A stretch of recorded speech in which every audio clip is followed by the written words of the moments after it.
Having female leaders in positions of influence to serve as role models is not only critical to the career advancement of women, but stands to generate broader societal impacts on pay equity, changing workplace policies in ways that benefit both men and women, and attracting a more diverse workforce. So many reasons for us at dentsu to found the Her community, having equal rights. All right, ladies, I'm so excited to be here with you, driving forces behind the Her community, having equal rights. I'm here today with Eline Kannekens, manager at Merkle CXM. Yes, hi. Hi. Then we have Richelle Werners. She is consultant, right, at Insights and Effectiveness. And Bathilde Meulenbelt with the same role. Yeah. Lovely to have you here. Obviously, we're here to talk about the Her community. But most importantly, I would love to hear from you guys. Why do we feel that there's such a need for such a community? Yeah, big question. Yeah, it is. Definitely. For sure. Yeah. Yeah, from either multiple things. I think when you look at the news, I think there's still a pay gap, an equal pay gap, gender bias. And for me personally, it's also to support women, inspire women with the community. Yeah. I think every company should have a community like this, right? Even if it's just for support, women supporting each other. Yeah, definitely. For me, I think it's also really important to just keep discussing certain topics, and I think there's a lot of room for discussing as well. And also, I think if women come together, amazing things can happen. So we can really support each other and empower each other. So I think it's really important to have communities like ours, like the Her community. Yeah. Sure. Yeah, so it's really the strength of women coming together, right, and discussing topics that are very relevant for us. Yeah. And always keep learning, right? Yeah, from each other. Yeah. Hey, and Bathilde, I hear you say about you feel that there's a need for all organizations to have a community like this. Yeah. Why? Because unfortunately, as Eline said, we don't have equality just yet. So we should always keep improving ourselves, right? And it's not a battle we have to fight all by ourselves. We make each other a lot stronger as women. So yeah, I think there's definitely a need in every company to have a community like this. Yeah, true. And what would be the starting point in your view? Like where do we start, right? Oh, that's a good question. I think the starting point would be getting together and learning from each other. As we're doing today, when we first sat together and discussed what this community meant to us, we all had very different answers. We all had very different topics that we want to make a deep dive in, as we're going to talk about today. And I, of course, can learn a lot about the experience of other women at dentsu from their motherhood experiences. I'm not a mother myself, so these are issues that I don't necessarily experience myself, but are very useful to learn from. Yeah. Yeah, indeed. I think it all starts with creating awareness, right? Yeah. Awareness of your opportunities, awareness about the struggles that other people may have, creating awareness with the male population, the male workforce. Yeah, I think so too. And I think when we started, we were focusing a lot on International Women's Day in March. So I'm also very curious after that, what are we going to do the rest of the year or years? And even take it a little bit broader than just this group maybe. Because we have a lot of women with a lot of interesting things to say. Absolutely. Yeah. Hey, so Eline, maybe you want to talk a little bit more and explain us a little bit more about the topic that you're very passionate about, that you are, breaking your teeth in. Yeah. A little bit later on, I'm going to talk a little bit more about women and being a first-time mother and working. So I became a first-time mother December 2021, and of course, there are a lot of things changing in your life. I think I'm still as ambitious as I was before, but there are a lot of new things to deal with when you have a small baby at home that is not sleeping very well at night, for example. So Yeah, so Eline, having obviously recently became a mother, obviously that changes a lot at home. Yeah. Do you experience that Yeah. as well? Yeah, I definitely experienced that. So everything gets a little bit more complicated. So you have to think about a lot more things than I used to do before. So normally when I was going to work, I was just jumping on my bike and then going to work. And now, of course, you have to think about daycare and looking nice without like milk stains all over your shirt, for example.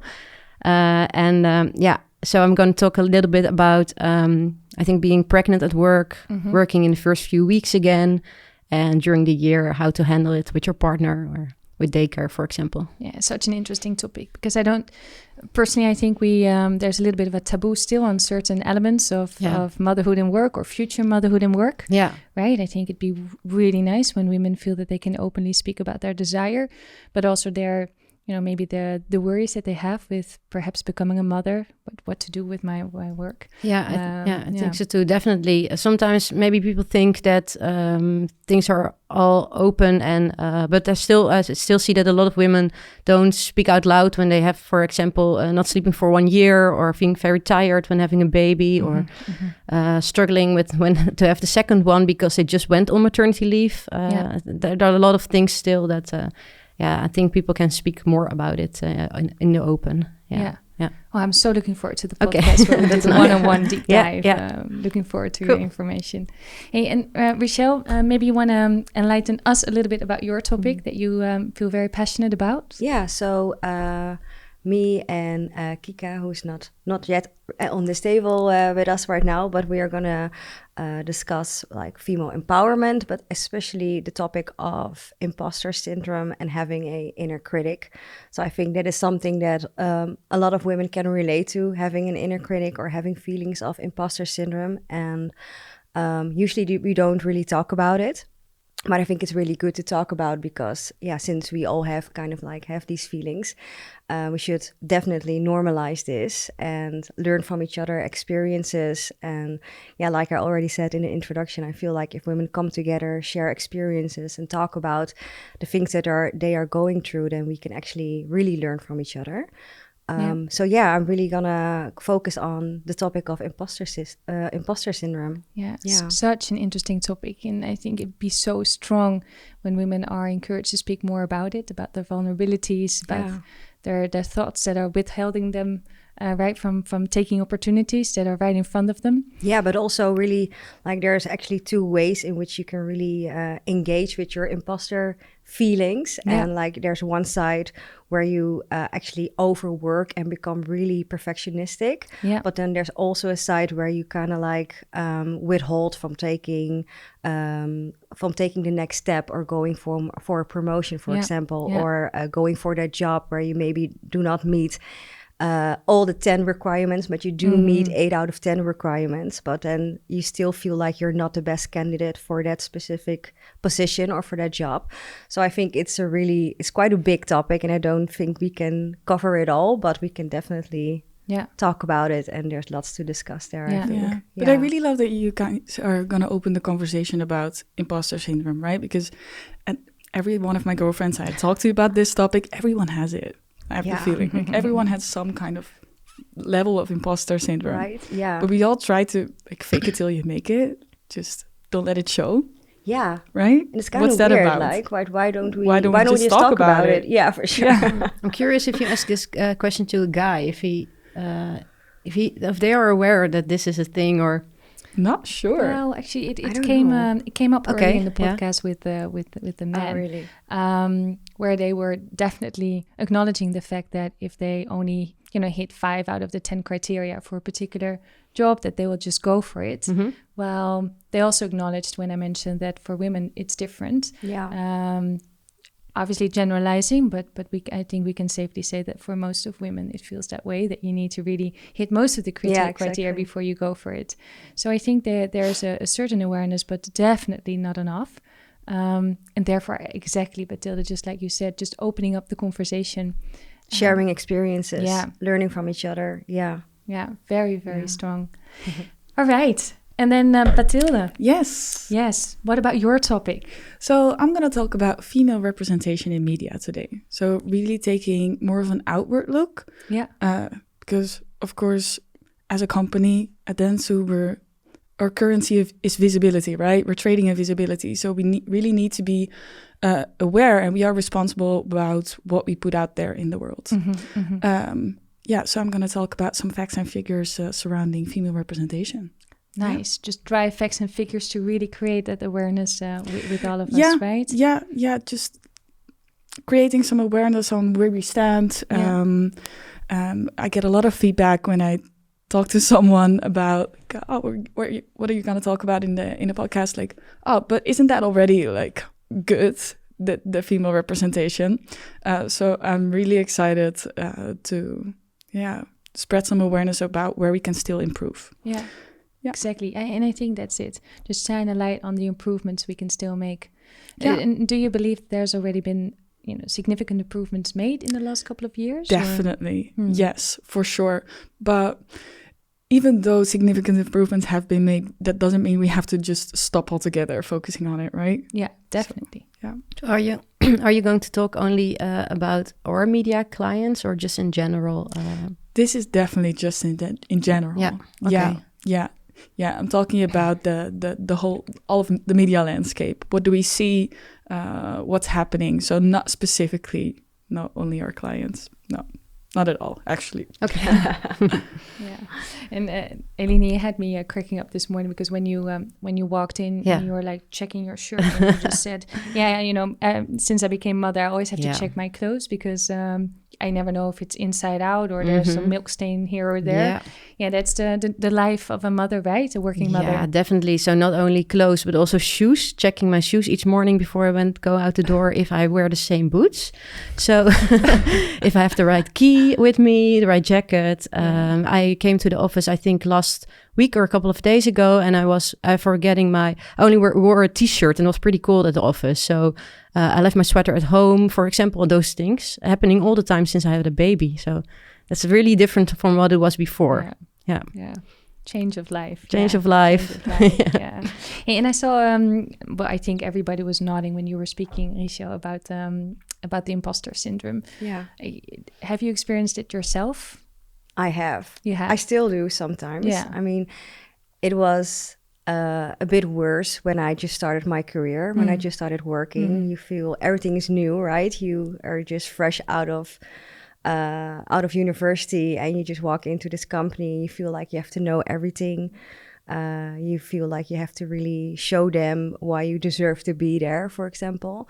So I have this really clear memory of like this strategy that I was working on with my team, and then I was asked to present it. And I remember just when I was standing there and presenting the strategy and everything that we've worked for weeks, maybe months, that I was really thinking like, who am I to present this strategy? And am I the best person in the group to take on this responsibility to present this for our clients? Why are they going to listen to me? They're probably just listening because it's polite to listen to people and not interrupt them. So obviously those kind of feelings and thoughts are not really positive for your confidence at the moment. So, but that was really in the beginning of my career. And I've been working for maybe 6-7 years now. So I don't have those feelings anymore that much, but I do have when, for example, I get feedback from a client for a project. I really like 90% is good, right? And then 10% is like, maybe you should have focused more on this, on that. Then I'm really focused on that negative 10%. And that's just because I'm a perfectionist. So I know I will always have those feelings. But I'm getting better at it, for sure. Yeah, and just really talking about it with my colleagues. And for example, Bathilde is in my team. So it's really nice to be able to talk with Bathilde about those things. Like, okay, so I got this feedback and I feel like maybe, we should focus on this more than this. And it's really good to like sit back, really look at the feedback you got and really be aware of that, like most of it is really positive. The small part is maybe, wouldn't say negative. It's negative for me, right? It's I perceive it as negative, but it's also a learning point. So, but just sharing it and speaking about it helps already. Definitely. Yeah, for sure. Because definitely. then you would say like, oh my gosh, this is really good. And you did such a good job. And you got so many good feedback. And I'm like, okay, yeah, maybe she's right, you know? So those kind of situations, Make I still yourself have bit, these. bit more compassionate toward yourself, right? Yeah. I really recognize this. So sometimes I'm always also focusing on just the negative when the positive is way bigger. Yeah. So, and then my boyfriend always says, I shouldn't care at all if somebody said something like that to me. And I'm like, yes, I do, but there's it's a sometimes big difference. it's a bit easier for them to kind of like brush it off, but maybe it's also to help us, you know, to help us focus maybe. on the positive. Maybe just a good advice. Sorry. It would be kind of weird if they would be also really focusing on the negatives. It's their way of That's being not allies. encouraging. Yeah, for sure. I even have had imposter syndrome yesterday about this podcast. Me too. Like, am I the best person to talk about this? Like, shouldn't we rent like a professional to come and speak about this topic? And at the same time, we all know that we're here because we want to make a difference, right? We're not these subject matter experts, and we're learning as we're going. Yeah. But I think sharing that already helped. Right? Yeah. Also, right before the podcast, that it's the first time doing this. Bit uncomfortable. Hopefully, it will be a good one. It will resonate with everybody. At least it made me feel better when sharing it with the rest of the group. Yeah. So speak out is, I think, a little bit the theme of this all those podcasts, just to tell the world what we're thinking, why we're thinking it. Yeah, we don't have to talk hide about it. Don't hide it. No, I think so. Exactly. Yeah. Totally agree. All right. Perfect. Notes in case I forget anything. All right, we have Kika Douglas at our table, our Chief Creative Officer at Dentsu Creative. So happy to have you here, as well as one of the other passionate founders of the Her community. Well, Kika, for you, the exact same question. It's a fundamental question, right? Why is there such a need for the community, such as the Her community at Dentsu? Thank you, Monique. Well, thank you for having me here and also for this initiative, because I think it's really necessary. And besides all the great reasons the rest of the people at the table gave, I think also just really focusing on visibility is quite essential. Visibility of the topics, of the problems, but also visibility of the women that are part of the community from different perspectives. Visibility of somebody like you that can really make a difference by being in a leadership position, by creating these initiatives and teaching other women in the company or giving them the example to aspire to be that person someday. Visibility of women that are vulnerable and are still really great professionals, and that those two things aren't incompatible. So I think what a group of women that speaks up and shares honest, vulnerable topics can do is really this. It's an essential thing, especially because we're still a minority. So when we're a minority, there's less examples for people to see and to look up to. And that makes a difference. Definitely. Thanks, Kika. Hey, and together with Rachel, you're doing a deep dive on the topic of imposter syndrome, inner critic. I know that's a topic that's close to your heart. Why? Well, I think every woman has experienced it, and I also think it's something different to, for example, what Rachel said. That was more common for her at the beginning of her career. It's something I've experienced more towards the later part of my career. And I've thought about it many times. Why was I really this confident, young, creative that had no self-doubt when I started? And now that I've been several years in the industry and achieved some of my goals, I doubt myself more. And I feel sometimes that I'm this fraud, and I'm just waiting to be discovered by everybody and say, what is this woman doing in this job? Why do you think that happened more now? Yeah, I think it's in part is because maybe the pressure is higher, and I'm also surrounded more and more by groups of more guys, to be honest. Like at the beginning of my career, the balance was a bit more there, but now, when I'm more in in leadership meetings and discussions, it is the reality that maybe I'm the only woman, especially in creative. It's still quite uncommon to see women in high positions. So that definitely, I mean, I am again the minority at the table. So it again really affects or empowers that imposter syndrome. Maybe that's one of the reasons. I don't know. Yeah, it's actually it resonates very much with me, Kika. For some reason, with me, it's also the imposter syndrome is much more dominant now when I've been increasing in my career.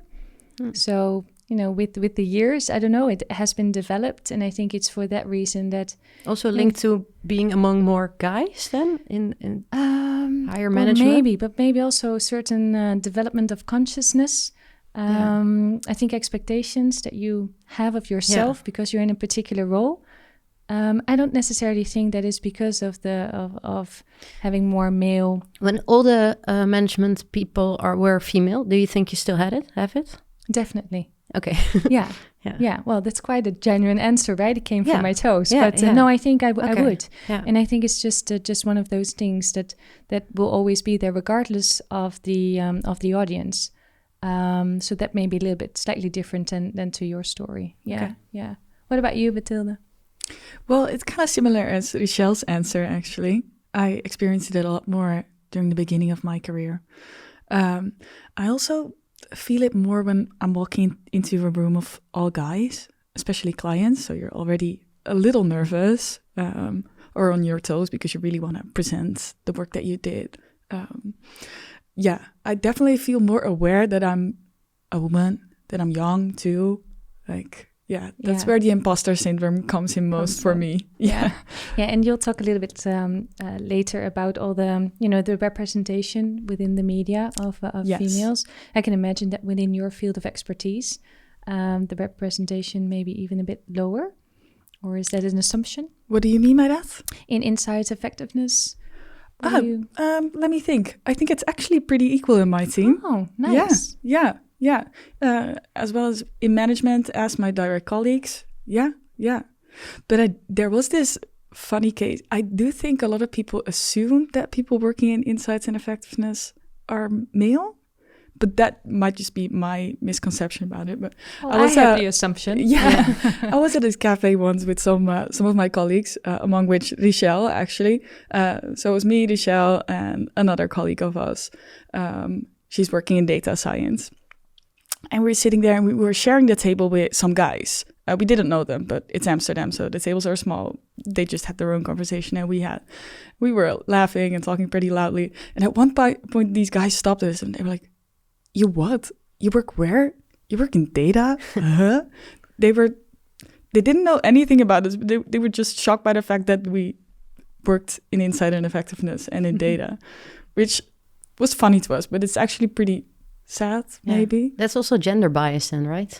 Yeah. That they assume that data or being more analytic is for males. Yeah. It's a little bit double, because at one hand you're like proud, like, I did this, I work here, like I'm proud of my job.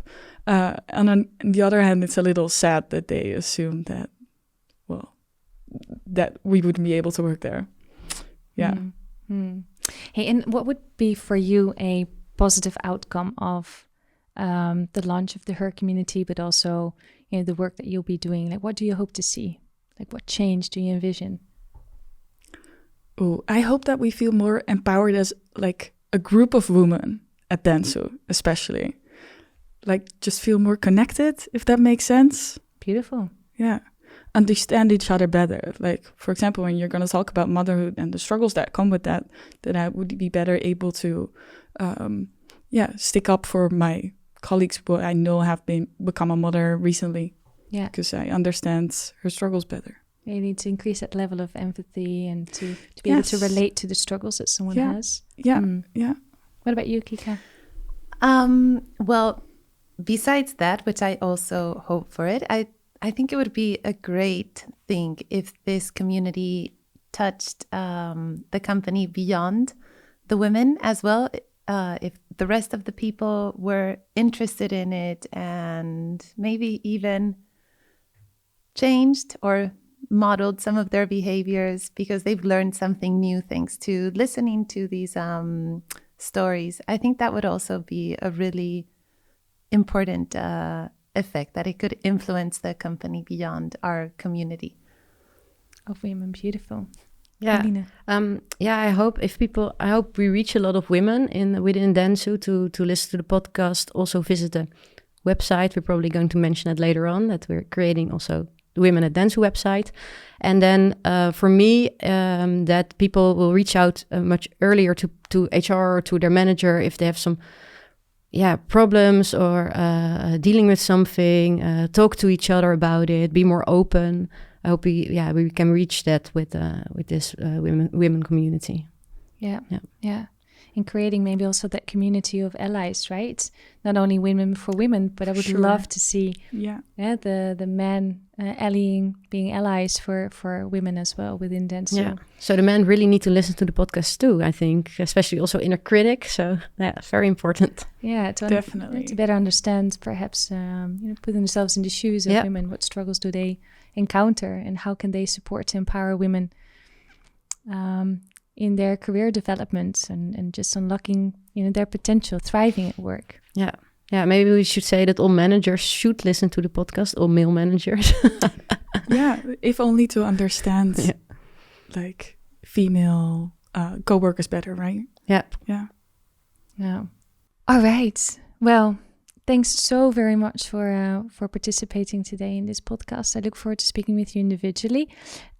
I think this is the right moment to also highlight that we are working hard on getting the Her Community live on a website with very interesting reads, suggestions for podcasts, blogs, books.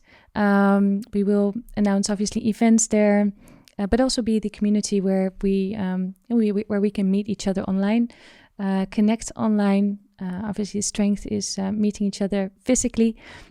So be on the lookout for also nice events where we can be inspired by subject matter experts, inspirational speakers. Yeah, and males can also visit it, right? Absolutely. We discussed it, but it's open for everyone. Yes. Great, wonderful. Enjoy the sunshine. Thank you. Thank you so much.